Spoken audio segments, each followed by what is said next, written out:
I get my news from a lot of sources, the internet, I watch TV news, I use apps on my phone. The Guardian, the Atlantic Monthly, and also I do like the Google News feed and setting preferences. On occasion, I get articles from people that I follow on Facebook, certain scientists, things like that. I get the San Diego Union 3 days a week, and I'm kind of old school. I like reading the newspaper.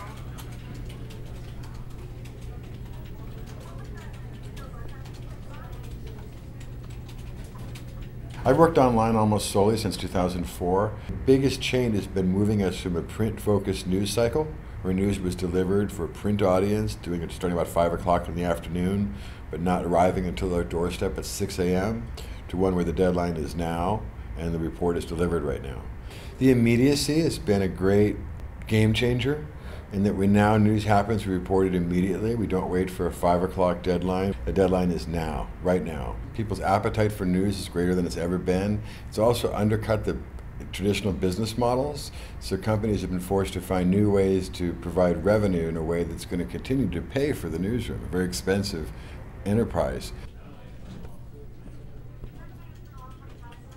I work for a community newspaper, and that's been spared in a lot of ways. There's been a lot of papers that have been shut down that cover entire cities, but there's been a growth in papers that are covering local areas. And that's because people really are interested in what's happening in their own backyard. We really find on the super local level, people still want to see it in print. People have said to us, "You're the People magazine of our neighborhood." We love that. That's why we want to be able to get the print and see it. One of the things we're working on hard is teaching our writers to write effective web headlines. Effective web headlines are fast, to the point. They're not written for robots, but they're written for very bored eyes scanning a lot of information.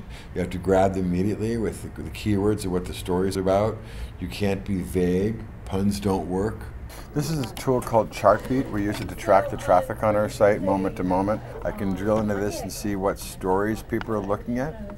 These are the top stories on our site right now and our typical traffic pattern.